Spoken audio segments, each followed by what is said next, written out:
Good afternoon to you, everyone. We are live here from the beautiful city of Bratislava. My name is Anette Numa, and I'm going to be your moderator in the next 45 minutes. So I'm beyond excited to start this wonderful panel discussion because this is based on such an essential topic, which is European Union in the digital age, a post-pandemic thinking. 2020 has been a changing year for absolutely everyone all across the world, and especially when it comes to digital transformation. So what we have realized now is that having these digital solutions wasn't just something nice to have, but actually that's the only way to manage and handle the changing world around us. So I think it's extremely important to come together and then start actually discussing these different issues that we're facing in the European Union member states right now. And that's why I am super excited now to introduce you our 4 wonderful speakers that are joining with me today. Unfortunately, not here on a stage, so I feel super lonely to be here, but they're luckily joining me over the videos. So the very first person that I'm happy to introduce you is Her Excellency Veronika Remišová. She is working as a Deputy Prime Minister and Minister for Investment, Regional Development and Information of the Slovak Republic. So she's joining with me all the way from here, Bratislava, but over the video. So hello, Veronika. Secondly, we have Cecilia Bonnefeld-Dahl, and she's working as the Director General for Digital Europe, and she is joining us all the way from Brussels. As a third person, we have Susanna Sofia Matre, who is the Regional Director for the Government Affairs Lead for the CIO region, and she's working in Microsoft, and she is joining us all the way from Budapest. And last but not least, and a very recent and very welcome addition to the panel, we have Krzysztof Schubert, who is the former Deputy Minister of Digital Affairs in Poland, and who is currently working as the President of the Management Board Investment Fund ACI, all the way from Warsaw. So thank you, all of you, for joining in today. Before I start asking questions from my side, which I usually very much enjoy to do, I actually have a reminder for all of you who are listening over the web right now, and also people here sitting with me in a room, that you can also ask questions. So people in the room, you can just stand up and then raise a hand, and you can say that you have a question. And the other ones that are listening to us right now over the web, I'm encouraging all of you to ask questions by using our live.globsec.org, and you can submit your questions to make our discussion here even more interesting. So without wasting any more time, I would go all the way now to our speakers and kick off with a very first question here. As we know, digital transformation has become one of the most essential topics for the European Commission, and it has been frequently discussed there on the table.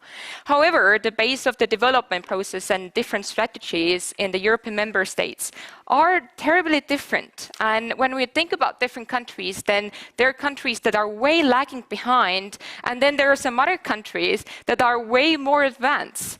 So my question for you right now is that, do you think that the COVID-19 crisis have drastically changed the way of thinking and actually increased the need of having a general European strategy? And if the answer is yes here, could you kindly explain it with some of the examples of your own country? I would actually suggest to start with Veronika. So you're the nearest to me right now, also joining from Bratislava. So could you take this question? Thank you very much. Thank you for the floor. I very much appreciate this theme of the debate, which is highly up to date, and I deal with the topic with my colleague at the ministry intensively. To answer your question, on one hand, the COVID-19 crisis has accelerated the use of digital solutions across all sectors. And however, on the other hand, this acceleration has uncovered a number of problems, because one of the problems being, for example, Europe's dependence on technology players from third countries, in certain key value chains. And here we need a common strategy that will address the problem at EU level that would strengthen our efforts towards EU digital sovereignty. So this is one very important field in which we need to work together in the European Union. In view of the crisis, Slovakia has been thinking intensively about how to transform our car producing sector, which will be in the future become even more reliant on digital solutions and digital infrastructure. So for us, this is the topic of survival, if I can say so. So any disruption of the respective value chains due to the one-sided dependence on third country technologies can be critical for us, for Slovakia, in all sectors. We have some technical troubles right now here that Veronika's words are actually before the picture, so we are currently fixing that side here. But I would now jump all the way to Budapest, to Susanna.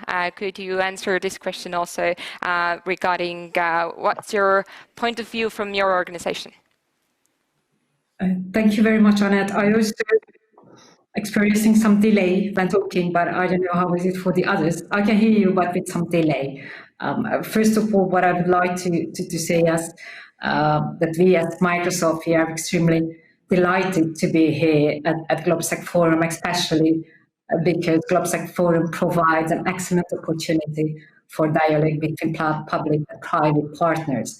And as this panel shows also, and with this great panel of different government person, industry representative, trade association representative, we truly believe, and we are firm advocates at Microsoft, that this is the only way, dialogue between public and private partners to decide how technology should and could be involved in our daily life.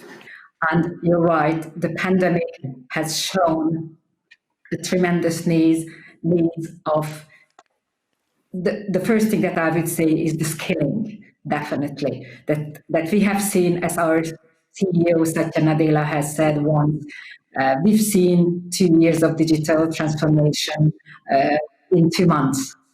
And this accelerated process has only proven the need for even more dialogue, which is on trust, because without dialogue between public and private, we cannot solve the life. And as we are entering into this phase, we have to come together and discuss things. So as I said, the first thing that this pandemic has shown the importance of skilling, because this accelerated time has even widened the digital skills, the digital skills gap that we need to tackle. And that's why Microsoft, by the way, launched the so-called Global Skills Initiative. With that, we decided to be committed to train 25 million people across the world in 2020.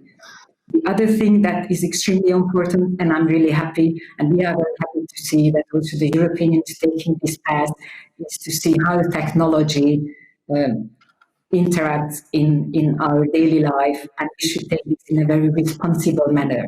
And this is a shared responsibility between public and private partners. And we as Microsoft, we have also taken a very responsible journey when it comes to technologies, that I'm really happy to talk even further during the discussion. Thank you for your answer. I would suggest to move on to the next question now, which would be addressed to Christopher, you here. So as we know, in 2015, the Digital Single Market Policy was announced by the European Commission. The policy covers mostly, as we know, e-commerce, digital marketing, and telecommunications. And the main aim was actually to create frictionless single market where companies of all sizes, and of course also in all different sectors, can compete on different equal terms and should be able to develop and use this kind kind of digital technologies and products and services at the scale to boost their productivity. One of the pillars, as we know, also was to provide a good access to online products and services. But as we know, during the time of the crisis, having access to these kind of digital services was the only way for some of the businesses to even survive. So how well has the strategy, the digital single market policy, been implemented, and what are still the biggest challenges in your country? Let's speak about Poland now. Good afternoon, ladies and gentlemen. It's a great pleasure for me to be here with you today to discuss the EU in digital age topic, post-pandemic Rethink. So before I will spend a few moments on digital single market strategy, so actually in the government I've been responsible for 2 years for the strategy for implementation as a plenipotentiary of the government for digital single market. I will start with a little bit maybe different angle, because when preparing for this session, for me 2 issues resonated the most, having in mind the current situation with COVID pandemic and all the problems related to it. So first is the future of digital technologies and digital transformation, which is one of the most important areas, of course, including skills and competencies as a very important part, which COVID clearly demonstrated. And the second is financial side and financial mechanism. So I think that both areas are equally important at the moment for Europe and for the member states to think about and coordinate in the proper way to really spend the different budgets or different funds on those 2 areas. So actually, as I mentioned, the COVID has demonstrated the importance of digital technology. So without them, actually, we won't be able to run any business. Almost the government could not work, or people couldn't have any access to the education or communication. So it's really important. So it was the moment which actually most of us were super fast updated our skills within the digital world. So it's a good side.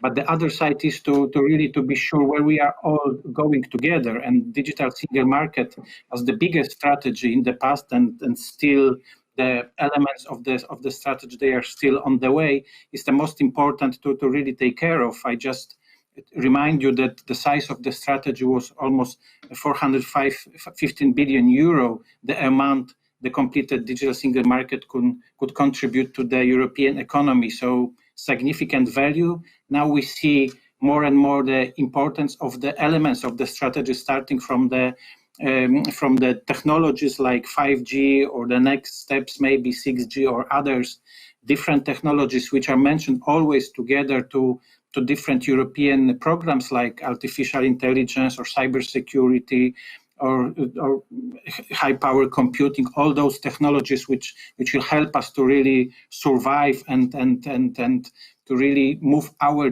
European economy to a little bit different level. But again, I think that the way we will be spending right at the moment, the money is really crucial for Europe. So we have quite a few European budget focused on that, like Digital Europe or Horizon Europe. They were a little bit, the numbers were a little bit decreased because of the post-pandemic funds, let's to say. But again, this is something which is at the moment of the topic, at least within our government or on our market. I mean the technologies and the funds again, and the recent change, which I would like maybe to mention, that actually yesterday, we had a change across our government, and we moved the competencies of the Ministry for Digital Affairs. I had the pleasure to build and work for a couple of years. It will be moved directly to the Prime Minister office, and the Prime Minister will be responsible directly for the area of digital, let's say, digital transformation, I mean, economy and the administration. So it's a short update from our side. Thank you. But Christoph, do you think and do you feel from the Polish side there that the help coming from the European Commission has been efficient and has been helpful for you? Has it been enough? Yes, always. So Yes, I remember the time I was working very close with Commissioner Gabriel or Commissioner Ansip. At the time, I've been on the government, so there was no problems from my perspective to work and to really change the way we are doing digitalization. We are still not leaders, I would say. So if we will just look at the DESI, which is Digital Economy Society Index, we are we are quite far from the leaders, but from my perspective, this is the area where we should really concentrate on and really we have some areas to move on. So that's my perspective. I hope that the recent changes across the government will help a lot, because it was, from my experience in the past, it was really difficult to coordinate the digital single market strategy, which covers regulations, technology, implementation and policies to quite a lot of areas from the one ministry, which was at that time Ministry of Digital Affairs, very technical ministry, very technical focus. So it was a bit more complicated. And now I see that maybe if it will be closer to the head of the state, it will be much more easier to really show even the backup from the Prime Minister, where we are trying to maybe implement some directions or solutions. Thank you. So let's jump now to Brussels, where decisions have been taken. European way of digital transformation is to support also, of course, our democratic values, respect our fundamental rights, and contribute sustainability and resource-efficient economy. One of the greatest matters is to provide also data protection to all European Union citizens. What would be your recommendation how to ensure better awareness of data management and digital literacy? So I would yes, say that yes, thank you. So I would say digital skills and awareness of, for example, data privacy or data security is one of the biggest tasks that we have. I think we cannot only limit it to security, but in general, getting our skills level up. If there is one thing that we really need to spend money on right now, is really getting our teachers and our children up to speed. But of course, also the millions of SMEs that we have in Europe, which does not have time for lawyers and knowing exactly how to handle data or how to protect themselves. Actually, only under 10% of the SMEs have a digital security strategy and is aware about how to handle this. So this is definitely one thing that the crisis have shown, that the vulnerabilities when we move to digital have to be handled. But it is actually something that the Commission is working on. Last year, the cybersecurity package was adopted, and at the moment, I myself am also in the group, and we are working on a European cybersecurity strategy. I would say another thing that has shown within privacy is that, there is still too many national interpretations of GDPR on privacy, which is not very beneficial for Europe when they go digital and when they are, for example, in a pandemic. It's extremely important that we get an alignment across Europe of implementation of the digital single market, of the GDPR, of our cybersecurity strategy. The more we do fragmentation, the more vulnerable we are. Viruses and breaches does actually not know any kind of borders. It's a little bit like the virus.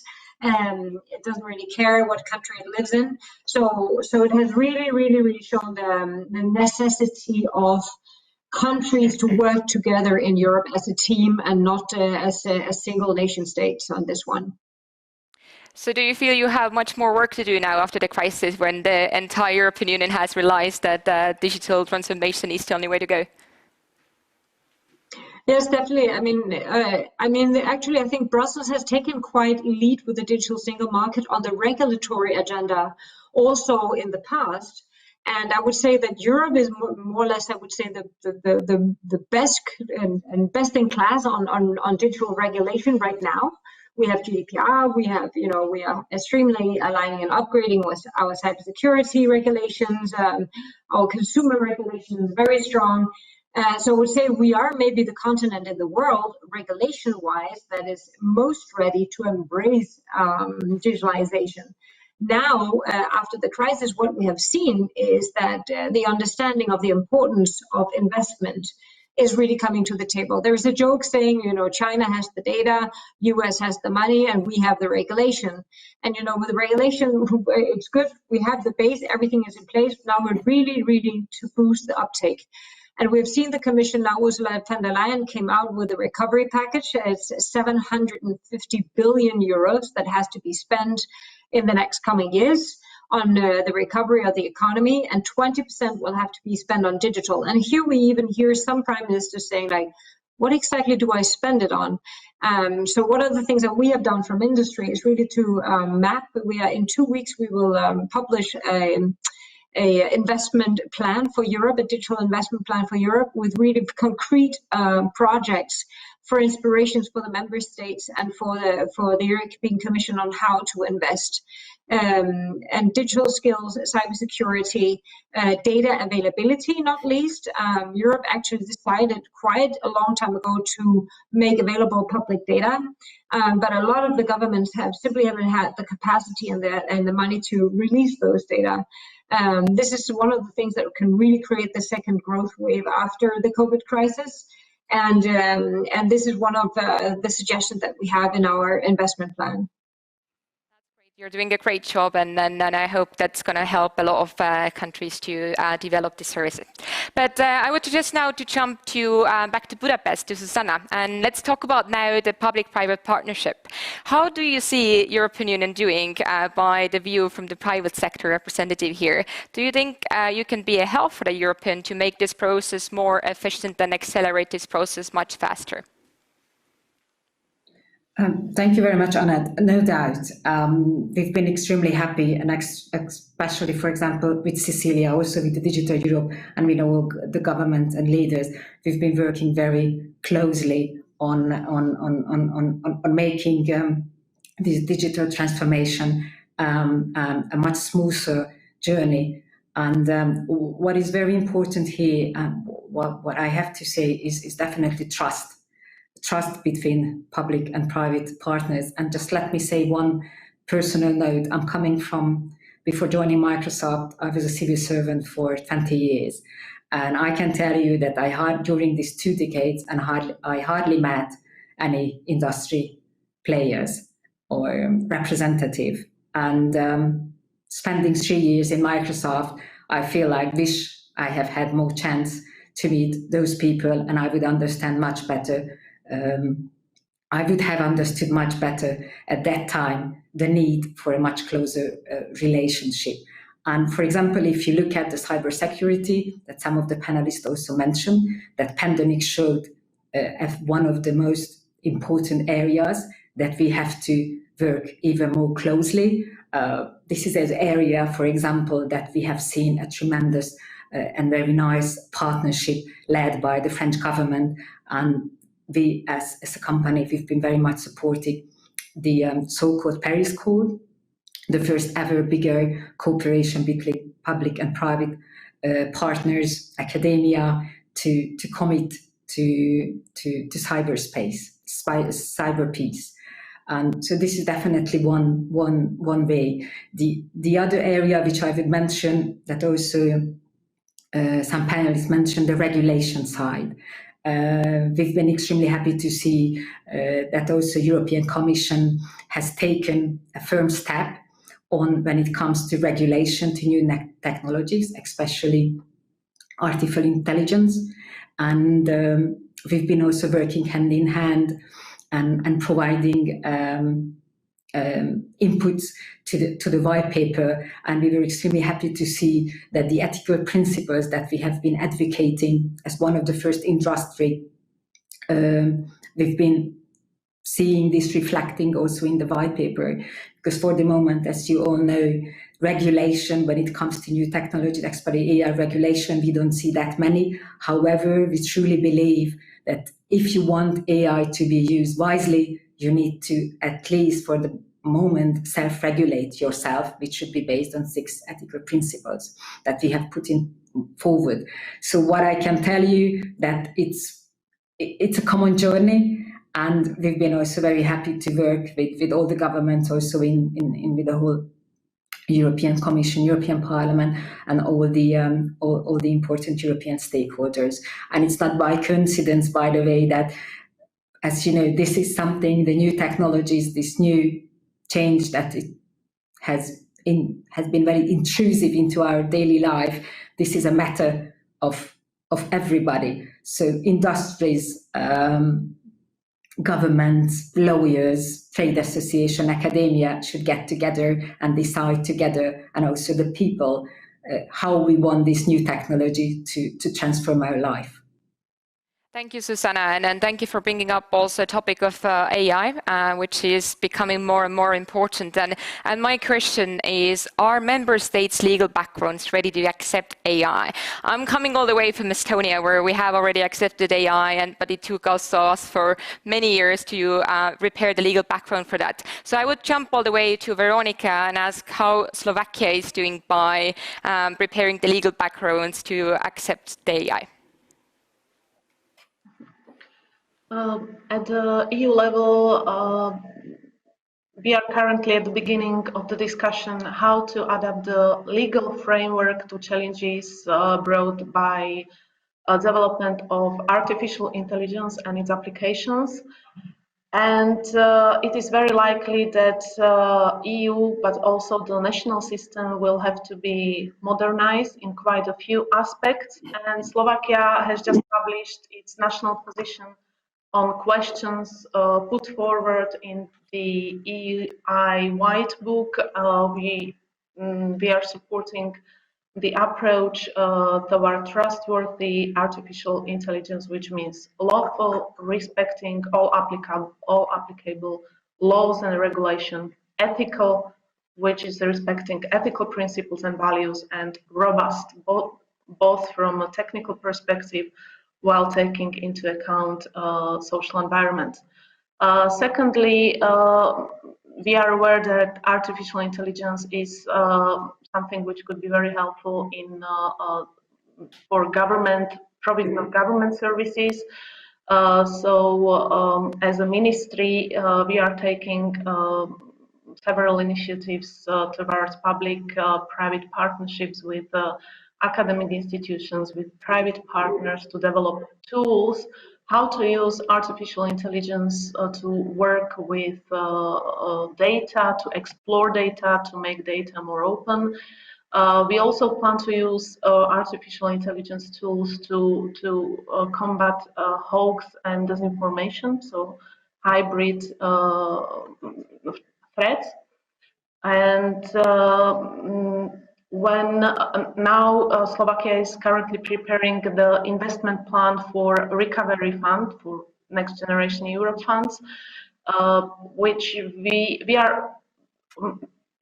welcome that there is a strong digital focus. So I think that this is very positive step from the European Commission to push for digital transformation, which will help us also to prioritize our investments in Slovakia. And one of the very important priority in Slovakia will be innovative investment. So, and one of the tool will be partnership aiming at using artificial intelligence in provision of e-government services. And saying that, we are very well aware that in terms of artificial intelligence, we need strong, ethical, and robust legislation because we are entering into new field. Thank you, Veronika. Let's jump all the way now to the question from the audience side, which I have received now. So the first question, we're going to take two questions from the audience side. So what have been the biggest lessons and observations of the impact of the crisis on the digital strategies? Maybe, Christoph, you could go ahead and answer this one.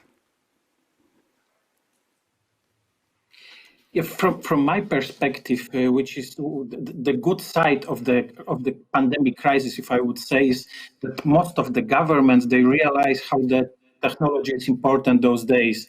So I think that this will stimulate a little bit different focus, what I mentioned earlier, and I hope that we will continue to really go in that way. I also would like to comment a bit, because between the lines or directly, some of you have mentioned the small and medium-sized businesses, and I think that supporting them, the investment in medium-sized businesses, and especially in ones which are creating some innovations. So really, because as you know, 60+% of innovations is within digital space.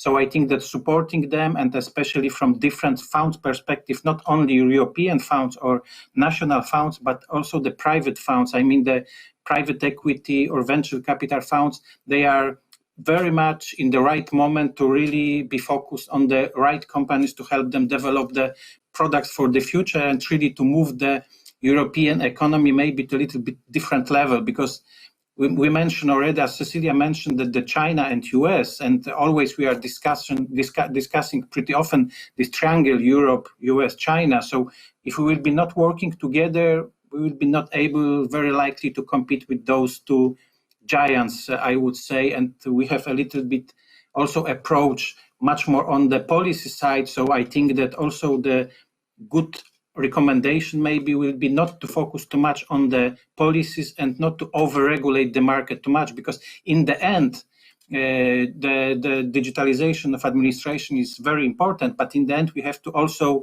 provide some kind of the business cases, and in the end to be really business oriented and move our economy to a little bit different level and compete with other states or part of the world. Thank you. As I promised, I'm taking another question that we have received. So developed democratic countries have a common problem in digital transformation. Those countries have already had their legacy system and its infrastructure, and many people are relying on the legacy system. They tend to refuse the change. Do you have some idea how to solve the problem and promote the digital economy, digital society? Maybe we can go ahead and ask this question all the way from Brussels, Cecilia. Yes, I mean, well, I think if people resist change, and it has fundamental consequences for the economy. And I think, of course, the government can do something, but it's also up to the business society and associations like ours and other business associations to really move the needle towards more and more innovative environment. And I must say, I agree very much with Christoph. I mean, in the end, you know, we really all agree in Europe that we have very well protected regulatory environment. Our biggest challenges that we have to solve now is not that we lack regulation. Of course, we should constantly monitor regulation and know that we have the right regulations, but it's not exactly what Europe is lacking the most. What we really are lacking is the change into an innovative investment environment. And I would give my advice to any government that really to put the money in the right place and to look towards innovation and growth. Just looking at, for example, our school system, right? I mean, you have places in Europe where people were totally on Teams and the teachers were used to teaching online, and you have places where they don't have the connectivity to go online teaching, where they haven't been to school for months and months. And this is totally unacceptable. It's a digital divide that Europe as a continent cannot accept. If you look at the opportunities of getting online, also for companies or trading, it's very, very different. And that divide will increase because we don't have the right education, because we don't have the right investment environment. And right now, in the next 12 months, we will decide how Europe looks in 5 years. And I really think that it's not the missing regulatory agendas that is first on the list. It should constantly be there, but should not be top on list right now. Also, a lot of the regulations are still very scattered and really hampering the SMEs from trading across border. Actually, only 8% of our SMEs trade across one European border. And it shows also why only 5% of the unicorns, meaning the fast-growing companies, are in Europe. 5% on the European continent. It's really what we really need to now is both public sector and private sector leaders to think innovative, to make investments. And right now we have 20% of 150 billion euros coming out for digital. So right now it's grabbing the chance and really putting the money where the need is.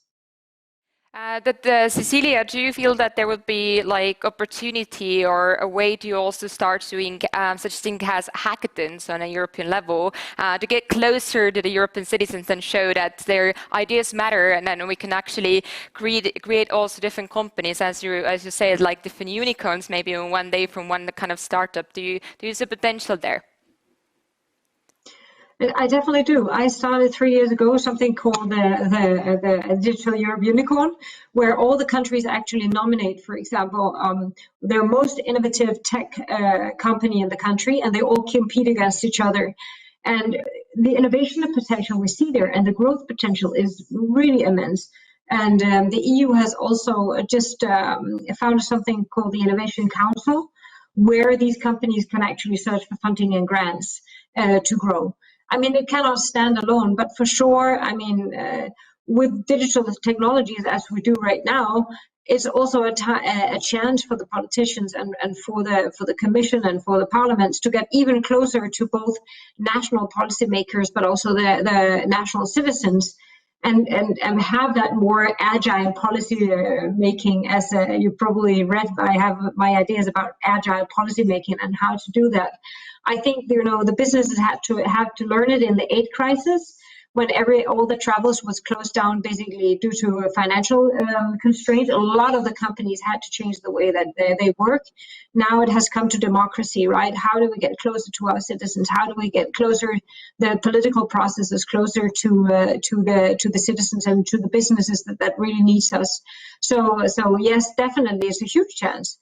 It's a huge chance, as we say, there's always an opportunity in a good crisis. This is of course not a good crisis, but it is a crisis, and the big opportunity here is for policymakers and leaders to get closer to the citizens and the businesses, and for us to put the money in the right places and to think as one European team. We need that European scalability and market to basically be competitive to the future. And thank you for that as well. So we know that the success of European digital strategy will be actually measured in how well we are able to put these tools into work by delivering public goods to the European citizens. What do you think? Which sector needs more attention right now, and which sector needs to be digitalized as soon as possible, especially considering that we're still facing the time of the crisis? Maybe, Susanna, you can go ahead and answer this one. Thank you very much, Annette. But if I may, I'd just like to pick up what Cecilia said on the importance of talking to people. And you also mentioned hackathon. We as Microsoft, I'm responsible for CEE in the region. I can tell you in almost all the country across CEE, we are talking about, in Microsoft terms, about 33 countries. We've been launching and driving many hackathons. And in this respect, and I fully agree that we should understand how people like and live the new technologies. And for this, just let me mention, quote our CEO, Satya Nadella, who said in his first interview when he became CEO of Microsoft, and he was asked about what is the key of the success, and his response was empathy. And he said, you need empathy to understand people's needs and even people's unspoken needs. So hackathon is also one way to understand those unspoken needs that can be then used and translated in regulation, and also we can adapt our technologies to their needs. And when it comes to your specific question about different sectors, we have already talked about, I guess all the speakers talked about the skills. So definitely education is the number one. Number two, I would say healthcare, especially when it comes to during the pandemic. Unfortunately, we have seen cyber attacks towards the health sector. And it's not by coincidence that we have launched our account guard program, and also the Paris Call that I have just mentioned. Our new focus now is definitely the healthcare organization. I would also mention government. The panelists have also mentioned that the opportunity of this, if I may say so, this pandemic, that also the government realized the importance of digitalization. So I will definitely mention these three areas as as the priorities. Thank you. I'm very glad that you mentioned about the healthcare system, because I personally think here that what's the point of even having this kind of free movement across the European Union if you don't even have the same healthcare systems and the information is not moving? So if you go and live in another country, you're like a blank space and they don't know anything about your healthcare system or your previous background. So I see like a very huge issues there. And continuing on this healthcare topic and speaking about Corona, which I'm very tired to do already. But speaking about tracing applications, we know that there are many of member states that have launched their own tracing applications. Do we need to start thinking about having a common, one single central tracing application for the European Union? Let's go for Veronika. Thank you very much. Yes, I think that we need one common solution, because if we are saying that we have a free movement, then we need one single solution for all EU. I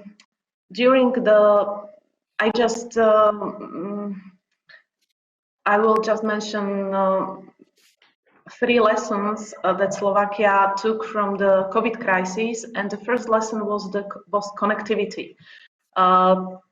Suddenly we realized that connectivity is not about roads or transport, and in a time of crisis it's about internet.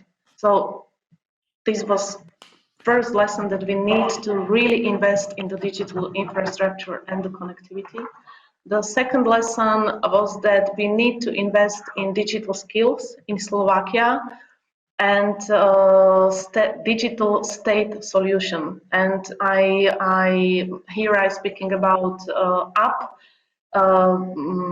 common tracing application in Slovakia, and just one experience from the crisis, that the trust between state and public is very important when facing the crisis.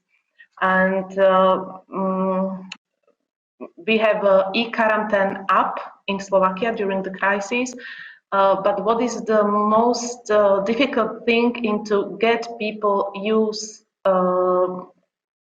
state apps? So to trust state that they will protect their data. So the privacy and data. So the cybersecurity here is very important. But definitely, I think that we need a single European solution if we want to protect our freedom of movement. On the same topic, moving all the way to Cecilia. So if we're going to have the vaccine ready, how are we going to start exchanging this information across the European Union when people continue to travel and work? Are we need to carry the papers with us to prove that we have been vaccinated? Maybe that's the future. So how do you see this going in the future? Sure, who needs digital? No, of course not. I mean, actually, one of the major investment programs that started in the EU, actually under the first weeks of the crisis, was a common European data space. I mean, having a secure data space that really respects all the regulations, not only GDPR, but all the regulations on healthcare and privacy and security, is going to be crucial to share data. And this is in the making, and it will be the base also of, for example, a common health system also across Europe. So I think it is a step that really shows that that it took a crisis really to become more European in the approach to things close to people. Still, there will always be a need to be, we are Danish or Polish or whatever we is, to have the people close to you, your government close to you.